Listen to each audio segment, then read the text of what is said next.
Narito tayo ngayon upang matunghayan ang talaga namang nag-iinit at nagbabagang latest issue ni Ate Erica laban sa kanyang pamilya.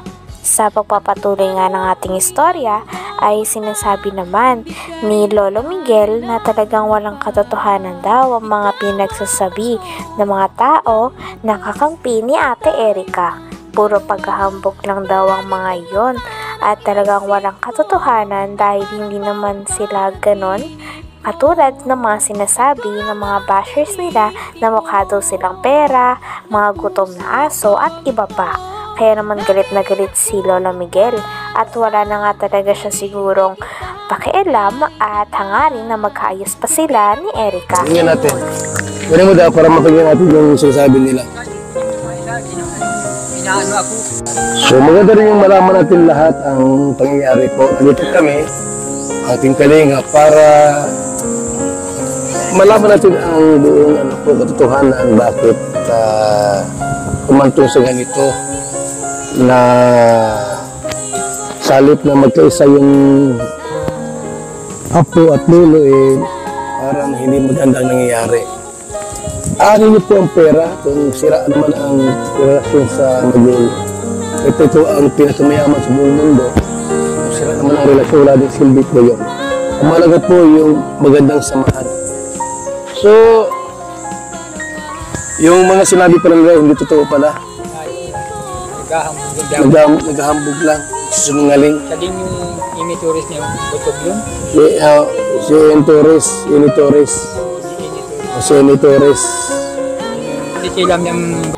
Inilahad pa nga ng tita ni Ate Erica na napakarami daw bagay ang binili ni Sir Jun A. ng negosyanteng mayaman para kay Ate Erica at sa kanyang mga pamilya. Binilan nga siya nito ng lote, ng bahay, pati na rin ng NMAX at tricycle. Ayon naman kay Lolo Miguel ay sinabi daw ni Sir Jun A na ang tricycle na yon ay pang pamilya. Ngunit ang nangyari ay kinuha daw ito ng ate ni Erica na si Sheila May kasama ang kanyang asawa. At hindi nga din ito nagagamit ng buong pamilya ni Ate Erica dahil ang mga pinamigay at tinulong ni Sir Jun A para kay Ate Erica ay talagang tinatago ng ate niya na si Sheila May. Kaya na alam mo, ibinubog daw. Meron na palang motor si Erica, Max. Oo, meron.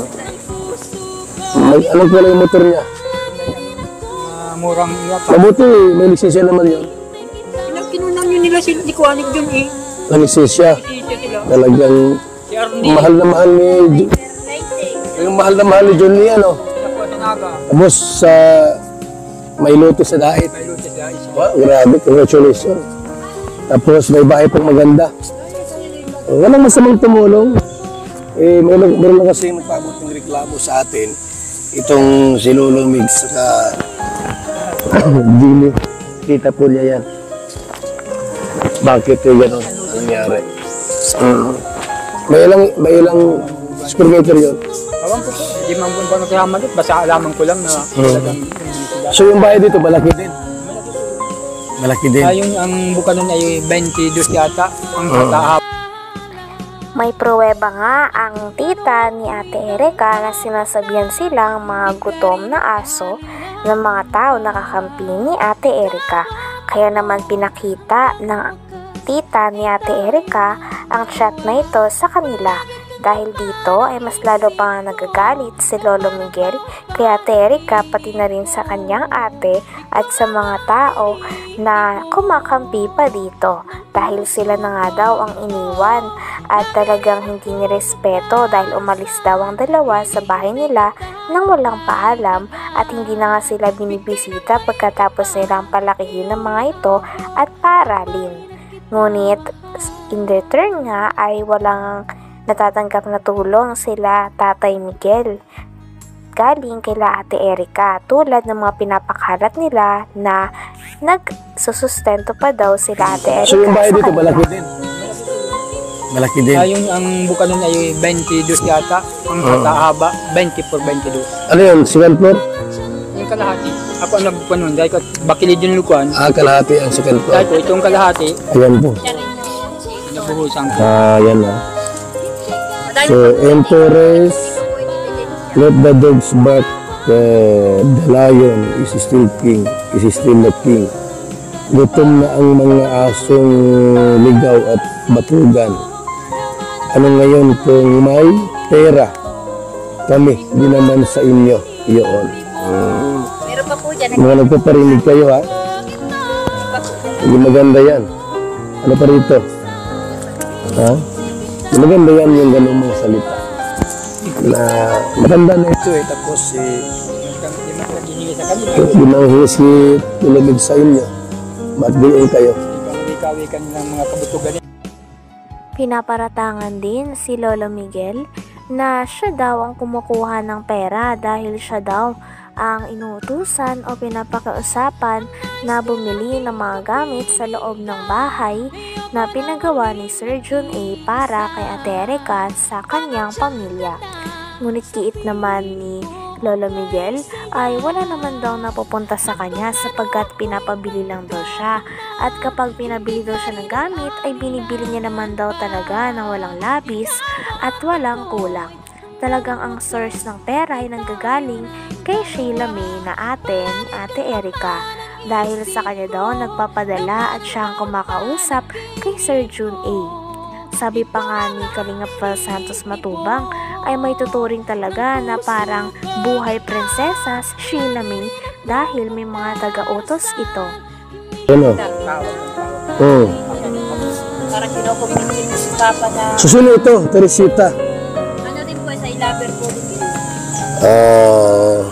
Dami po niya. Oo. Okay, nag-video call sa Tatay Miguel, 3 minutes. Gusto siguro na matanda, makausap talaga ako 3 times siya nag-attempt to call me. Bago po alam ko sila kung saan sa Okay, so itago nyo ito ha, para evidence natin to. dami po nasa kapatid ko pa po inamatik sa amin na scammer ko. Anong klaseng pamilya, pati gulo sa pamilya, ginulat-lat sa social media. At ano pang gulo, ingitan ba mga yan? Iringan sa pamilya, lalo pag problema sa kwarta, o pera, kayo na lang at sa inyo na lang yan maraming mahigasaw-saw. Siguristang okay. Talagang hindi nga dito pabor si Kalingap Val Santos Matubang at ayon na ayon niya daw ang mga post at pagpaparinig tungkol sa pamilya ni Ate Erica, dahil parang below the belt na nga ang mga pinagsasabi ng mga ito at talagang mas larang nasasaktan ang lolo at lola pati na rin ang buong pamilya ni Ate Erica sa mga naririnig nila. Talagang hindi nga daw ito maganda, lalo na para sabihan nila ang mga tao at pamilya na nagpalaki o nag-aruga kay Ate Erica at sa kanyang ate nung bata pa sila. Kita. Mga ilaber din po yan. Ano rin po mga grupo po.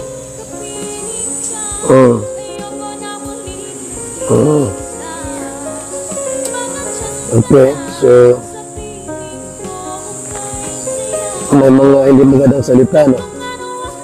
Hindi naman po ini-erase. Para po may patunay po ako na talagang kaya po ako nag-video dahil nasasaktan din po ako sa sinasabi nila.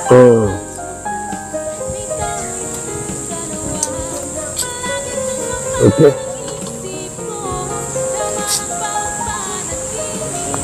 Ang ano po, kailang sigaw at reklamo, hindi daw karapatan ni Erica na kaya itulungan, hindi na lulo. Saan sila naglaki? Pwede naman po sa amin, hindi naman po. Mapa sa amin. Hindi ako nang nagkakanong, kaya lang, ang hihinapit ko dun. Bakit saan sila naglaki? Mapa sa amin sa 1 taon pa nagkalaki. Kasi sila may...